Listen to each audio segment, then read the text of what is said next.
Hello, I'm Steve Guettermann, and I want to welcome you once again to the friendly confines of my treehouse studio in Bozeman, Montana. Have you noticed there's a lot of weird stuff going on with the planet now? Pretty much everything in every system, both natural and man-made, is overstressed. To me, part of the quandary at this time is trying to figure out what to save in ways that don't exacerbate our human-caused problems later on. In other words, even without our existential climate crisis, we are surrounded by systemic breakdown. What needs to go? What needs to stay? How do we know? And when the four basic elements of fire, earth, air, and water, in other words, our total physical environment, are assailed by the human condition, it seems things can only get worse. Here's an example of the weirdness. Because of the turmoil and toxicity within the earth, water, and air, not even the sun is able to do its job properly. So I must admit, the sun's interactions with the polluted atmosphere likely cause negative health conditions in some people. But to make matters worse, we have all been told to hide from the sun. Fear it. Don't trust it. It's out to get us, so get out of the sun. Now, it's possible to get too much of a good thing. I know that as well as anybody. But if the ancient people had been taught to fear the sun the way we are today, humankind would have died off a long time ago. Of course, our fear of the dark seems to be even greater than our fear of the sun. So we artificially light up the night.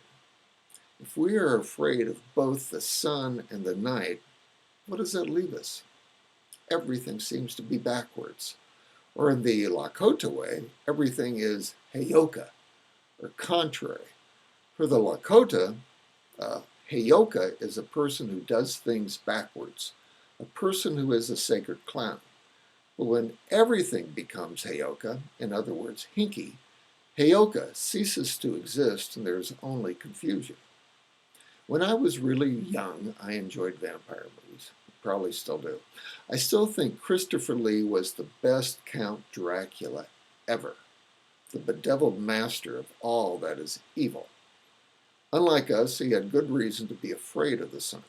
But in one scene, as a soon-to-be victim began to tell the Count about a house he found for him, one he almost didn't mention, the Count said, "How fortuitous for me." It was the first time I heard that word. Now it's one of my favorites. So how fortuitous it is for us that all these systems are breaking down. Because now magic is being forced upon us.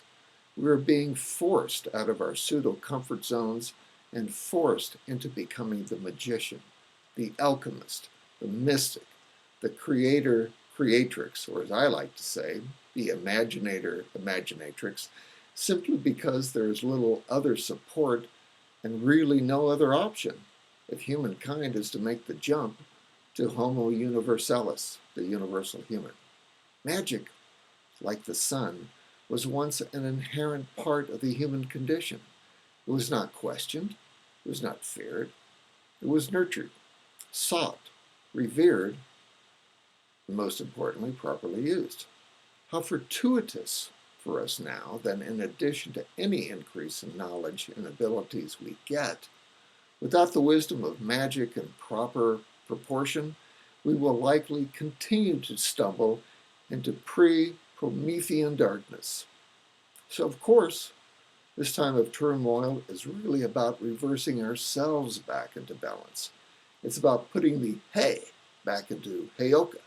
It's about putting the magi back into magic. It's about putting kindness back into humankind. It's about putting fortune back into fortuitous. It's about putting the Christ back into Christopher Lee. If and when we do these things, the sun and the night will be able to help us in ways they were meant to. Light makes us brave. Night makes us magical. These are the essence of the human condition, not fear. So I just wanted to leave you with that. I'll leave you with our usual shamanic salute. Peace love, good fortune.